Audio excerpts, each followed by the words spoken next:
میرا شوہر بہت ہی خوبصورت دل کا مالک تھا۔ اس نے شادی کے بعد کبھی کسی چیز کی کمی نہیں ہونے دی۔ ہمارا گھر چھوٹا تھا مگر بہت اچھا تھا اور صاف ستھرا تھا۔ میرا شوہر ہر ماہ سبزی اور پھلوں کا ایک ڈھیر گھر لے کر آتا، جس کی وجہ سے کبھی مجھے کھانے پینے میں کمی محسوس نہیں ہوئی تھی۔ مگر سنا ہے کہ اچھے وقت اور مسکراہٹوں کی زندگی بہت چھوٹی ہوتی ہے۔ میرے ساتھ بھی کچھ ایسا ہی ہوا تھا۔ میری شادی کے 6 سال بعد میرے شوہر کا نہ جانے کس پریشانی کی وجہ سے ہر وقت بی پی ہائی رہنے لگا۔ میں نے وجہ جاننے کی کوشش کی مگر وہ ہر بار ٹال دیتے۔ حالانکہ میں لاپرواہ لڑکیوں کی طرح صرف اپنی خوشیوں اور آرام دیکھنے والی لڑکی بالکل نہ تھی۔ میں اپنے شوہر کے آرام و سکون کا بہت خیال رکھتی تھی۔ اس کے باوجود میرے شوہر نے کبھی مجھے اپنی زندگی کے بارے میں کوئی بات نہیں بتائی، کیونکہ مجھ میں ایک بڑی خامی تھی جو میرے شوہر کو ناپسند تھی۔ دراصل مجھے اپنی بھابھی کو ہر بات بتانے کی عادت تھی۔ میں اپنے گھر کی ہر بات کال کر کے اپنی بڑی بھابھی کو بتا دیتی تھی، حالانکہ وہ سب باتیں بے ضرورتی ہوتی تھی، مگر میرے شوہر کو یہ بات بہت ناپسند تھی۔ وہ کچھ عرصے تو مجھے ٹوکتے رہے، مگر جب اثر ہوتا نہ دیکھا تو وہ اپنی ہر بات مجھ سے چھپانے لگے تھے۔ مسلسل تھکن اور پریشانی کا شکار رہ کر ایک روز میرے شوہر کا بلڈ پریشر اتنا ہائی ہوا کہ اس نے سیدھا دل پر اٹیک کیا اور میرے شوہر کی وفات ہو گئی۔ اس روز جو مجھ پر قیامت ٹوٹ پڑی، وہ میں جوان اور بے حد خوبصورت تھی۔ میرے ماں باپ حیات نہ تھے۔ 2 بڑے بھائی تھے جو اپنے اپنے گھروں میں خوش رہ رہے تھے۔ میں نے شادی کے بعد بھائیوں کے گھر ایک رات کے لیے بھی کبھی قیام نہیں کیا تھا۔ میں دن میں ملنے جاتی اور واپس لوٹ آتی تھی۔ میں ان پر کبھی بوجھ نہیں بننا چاہتی تھی، مگر شوہر کی اچانک وفات کے بعد بالکل اکیلی رہ گئی تھی۔ میری اولاد بھی نہیں تھی۔ بھائیوں نے میرے شوہر کے سسرال سے بات کی اور پھر واپسی کے لیے تیاری کرنے لگے۔ میں اکیلے پن کے سوچ کر گھبرا گئی۔ میری خوبصورتی کی وجہ سے مجھے اکثر وہ بہت بچا کر رکھنا پڑتا اور میں بالکل اکیلی ہو گئی۔ میں گھبرا کر بھائیوں کے ساتھ جانے کی بات کی تو وہ دونوں مجھے سمجھانے لگے، اگر تم ہمارے ساتھ جاؤ گی تو شوہر سے ملا ہوا گھر تمہارے ہاتھ سے چلا جائے گا۔ میرے بھائیوں کو خوف تھا کہ میرے شوہر کے خاندان والے مجھ سے یہ گھر اور سامان چھین لیں گے۔ مجھے صرف عزت کے لیے چھت چاہیے تھی، مگر میرے بھائی میرے لیے فائدے کی سوچ میں تھے۔ وہ سمجھانے لگے کہ کچھ وقت اس گھر میں رہ کر اپنا قدم مضبوط کرو اور پھر چاہے یہ گھر بیچ کر ہمارے پاس آ جانا۔ میں بھائیوں کی بات پر خاموش ہو گئی۔ وہ دونوں مجھے سمجھا کر گھر چلے گئے۔ میں اکیلی رہ گئی۔ کچھ عرصہ گھر میں جان پہچان کے لوگوں کا آنا جانا لگا رہا، پھر کچھ دن بعد وہ لوگ بھی آنا بند ہو گئے۔ پھر میں اکیلی رہ گئی۔ کچھ دن بعد دروازے پر دستک ہوئی۔ میں نے دروازہ کھولا تو ایک مرد کھڑا تھا جس نے اپنا تعارف حاجی امام بخش کے نام سے کروایا تھا۔ وہ میرے شوہر کے رشتے دار تھے۔ میں انہیں اندر بٹھایا اور چائے پیش کی۔ انہوں نے گھر کا جائزہ لیا اور کچن میں چلے گئے۔ ان کی یہ حرکت بری لگی مگر میں نے کچھ نہ کہہ سکی۔ انہوں نے بتایا کہ کچن میں راشن کم ہے اور پوچھا کہ کیا پیسے نہیں ہیں یا سامان لانے والا کوئی نہیں، تو میں نے شرمندگی سے کہا راشن ختم ہو گیا ہے اور کل لینے جاؤں گی۔ وہ مسکرائے اور بولے فکر نہ کرو، تم میرے بھتیجے کی بیوہ ہو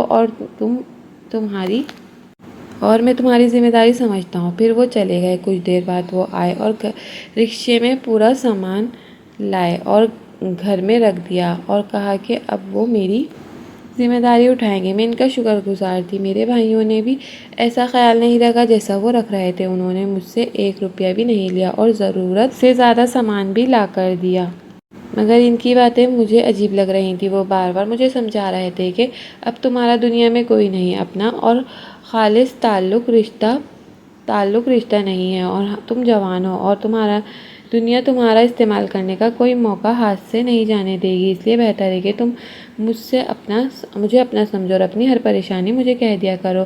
میں تمہیں کبھی مایوس نہیں کروں گا۔ اس قسم کی باتیں سن کر مجھے عجیب لگ رہا تھا مگر میں مجبوراً خاموش رہی۔ میں نے جلدی سے اچھا سا کھانا بنایا اور حاجی صاحب کو کھانا پیش کیا، کیونکہ میں چاہتی تھی کہ وہ جلد کھانا کھا کر یہاں سے چلے جائیں۔ رات ہو رہی تھی اور میں یہی سوچ کر گھبرا رہی تھی کہ اگر حاجی صاحب رات ہو جانے پر رک گئے تو میں کیا کروں گی۔ میں ایک بیوہ عورت ہوں۔ ایک غیر اور نامحرم مرد کا میرے گھر میں موجود ہونا محلے والوں کے سامنے میرا کردار بار مشکوک بنا سکتا ہے۔ میں کھانا لگایا تو حاجی صاحب کھانا کھانے کے دوران بھی ویسے ہی باتیں دہراتے رہے اور پھر کھانا کھانے کے بعد اٹھ کھڑے ہوئے۔ جانے سے پہلے مجھے بار بار ہدایت دی اور اپنا فون نمبر مجھے دے کر چلے گئے۔ میں شکر کا سانس لیا۔ اب میرا کچن ضرورت کے سامان سے بھر چکا تھا۔ میرے دل میں حاجی صاحب کے لیے قدر بڑھ رہی تھی۔ پورا مہینہ میرا پرسکون گزرا۔ مجھے گھر سے باہر جانے کی ضرورت نہ ہوئی۔ بھائیوں کو کال کر کے مجھ سے حال احوال پوچھا تو میں نے حاجی صاحب کی مہربانی بتا دی۔ مجھے لگا کہ میرے بھائی شرمندہ ہوں گے اور آئندہ کے لیے میری ہر ضرورت خود پوری کریں گے، مگر اس وقت میری آنکھوں میں آنسو نکل آئے جب وہ میری بات سن کر خاموش ہو گئے اور بولے کہ حاجی صاحب کا نمبر محفوظ رکھنا اور جب آئیں تو ان کی خوب عزت کرنا، ایسے انسان کی قدر کرنی چاہیے۔ میں اپنے بھائیوں کی بات پر مایوس ہو گئی۔ وہ مجھے ایک انجان شخص کے حوالے کر رہے تھے اور جب تک میں کنواری تھی یا جب تک میری شادی کے بعد میرا شوہر زندہ تھا میرے بھائی مجھ پر جان چھڑکتے تھے، مگر اب نہ جانے کیوں وہ بدل گئے۔ میں خاموش ہو گئی۔ وقت پر حاجی صاحب ویسے ہی احترام سے میرے گھر آتے اور سامان رکھ کر دیر تک بیٹھ کر باتیں کرتے۔ شروع میں ان کی باتیں اپنائیت بھری ہوتی، مگر آہستہ آہستہ ان کی باتیں میرے دل کو بھاری کرنے لگی۔ وہ میرے سلیقے اور میرے ہاتھ کے ذائقے کی تعریف کرتے رہتے۔ ان کی باتوں پر پریشان ہوتی مگر میری مجبوری تھی اور مجھے یہ احساس ستاتا کہ اب میں ان پر بوجھ ہوں۔ کچھ عرصے بعد مجھے یہ فکر ہونے لگی کہ میں کیسے ساری عمر حاجی صاحب کے سر پر سوار رہ کر گزاروں گی۔ ایک دن حاجی صاحب کا ایک ایسا روپ ظاہر ہوا، میرے رونگٹے کھڑے ہو گئے۔ اس دن میرے جسم کی روح نکل گئی اور مجھے شدت سے احساس ہوا عورت اکیلی ہو تو اس کا ہوشیار ہونا بہت ضروری ہے۔ ایک مہینے کے آغاز پہ حاجی صاحب راشن لے کر آئے۔ میرا سامان سمیٹتے ہوئے ایک شاپر میں ہاتھ ڈال کر میرے ہاتھ کو ایک مضبوط رسی سے میں نے حیرت سے شاپر دیکھا اور میری نظر اس چیز پر پڑی جس نے مجھے ہلا دیا۔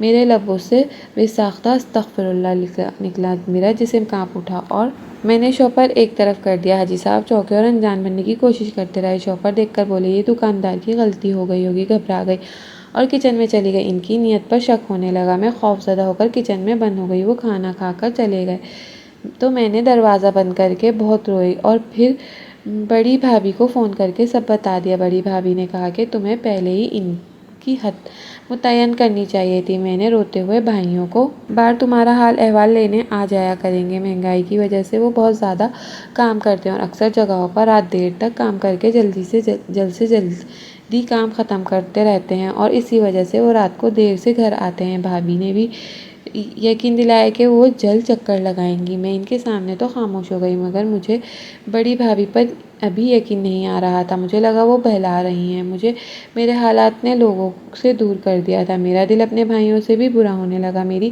راتوں کا سکون برباد ہو گیا۔ اتنی ہوش مند اور اپنے شوہر کی موت پر نہیں ہوئی تھی۔ بھائیوں کے رویے کے بارے میں بتایا تو وہ خاموش ہو گئیں اور بولی، تم گھبراؤ نہیں، میں تمہارے بھائیوں سے بات کرتی ہوں۔ مہینے 2 مہینے میں اگلے ماہ سے پہلے اس گھر سے چلی جانا چاہتی تھی اور مجھے اب یہ خوف بھی ستانے لگا کہ کہیں حاجی صاحب کسی روز مہینے سے پہلے نہ آ جائیں تو میں نہیں جانتی تھی حاجی صاحب کی رہائش کہاں ہے۔ نہ جانے وہ گھر کے قریب رہتے تھے یا کسی دوسرے شہر مجھے ملنے آتے تھے۔ میرا خوف چند دنوں میں بہت ہی بڑھ گیا۔ آج کل سردی بہت زیادہ تھی۔ سر شام لوگ اپنے اپنے گھروں میں بند ہو جاتے تھے۔ میں اپنا کھانا کھا کر عشاء کی نماز پڑھی اور کچن کا سامان سمیٹنے لگی۔ اس وقت دروازے پر اچانک دستک ہوئی۔ رات کے وقت دروازے پر ہونے والی اچانک دستک سے پہلے تو میں ڈر گئی۔ اس وقت نہ جانے کون آیا ہے، مگر مجھے پھر اپنے بھائیوں کا خیال آیا کہ یقیناً وہ مجھ سے ملنے آئے ہوں گے۔ میں نے جلدی جا کر دروازہ کھول دیا مگر اپنے سامنے حاجی صاحب کو دیکھ کر میرے ہوش و حواس کھو گئے۔ تو حاجی صاحب میری یوں دروازہ کھولنے پر مسکرانے لگے اور بولے، لگتا ہے تم کسی کا انتظار کر رہی تھی۔ یہ کہہ کر حاجی صاحب گھر میں چلے آئے۔ ان کے ہاتھ میں وہی شاپر موجود تھا۔ وہ اکیلے بھی نہ تھے بلکہ ان کے ساتھ ایک اور بھی مرد موجود تھا۔ میری حالت ایسی ہو چکی تھی جیسے میرا سارا خون خشک ہو جائے اور میری روح بے جان ہو گئی۔ حاجی صاحب نے اپنی بات کا آغاز کیا اور مجھے آنے کی وجہ بیان کی جسے سن کر میری جان نکل گئی۔ حاجی صاحب میرے سامنے وہ شاپر رکھا اور بولے، تم خاموشی سے میرا مطالبہ مان جاؤ اور پھر ان سب چیزوں کا استعمال کرو۔ میں ایسی چیزوں کا عادی ہوں۔ مجھے اچھا انسان مت سمجھو، اس لیے لالچ میں تمہارا خیال رکھتا ہوں۔ اتنے پیسے تم پر یوں ہی خرچ کیے ہیں اور اب اپنا پیسہ وصول کرنا چاہتا ہوں۔ میں نے خوفزدہ نظروں سے اس شخص کو دیکھا جس کے ہاتھ میں چاقو اور نوکیلی چیز تھی۔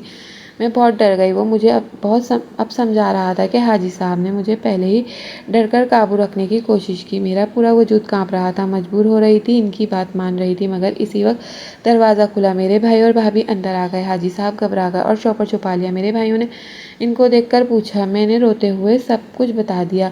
حاجی صاحب کچھ بہانے بنانے لگے، مگر میرے بھائیوں نے سختی سے انہیں روکا اور وہاں سے چلے گئے۔ میری حالت بہت خراب تھی اور میں اپنی بڑی بھابھی کو سب بتایا۔ انہوں نے مجھے تسلی دی اور کہا کہ اب تم اکیلی نہیں ہو، ہم تمہارے ساتھ ہیں۔ پھر میرے بھائیوں کا معاملہ سنبھالا اور مجھے ان کے ساتھ رہنے کا کہا۔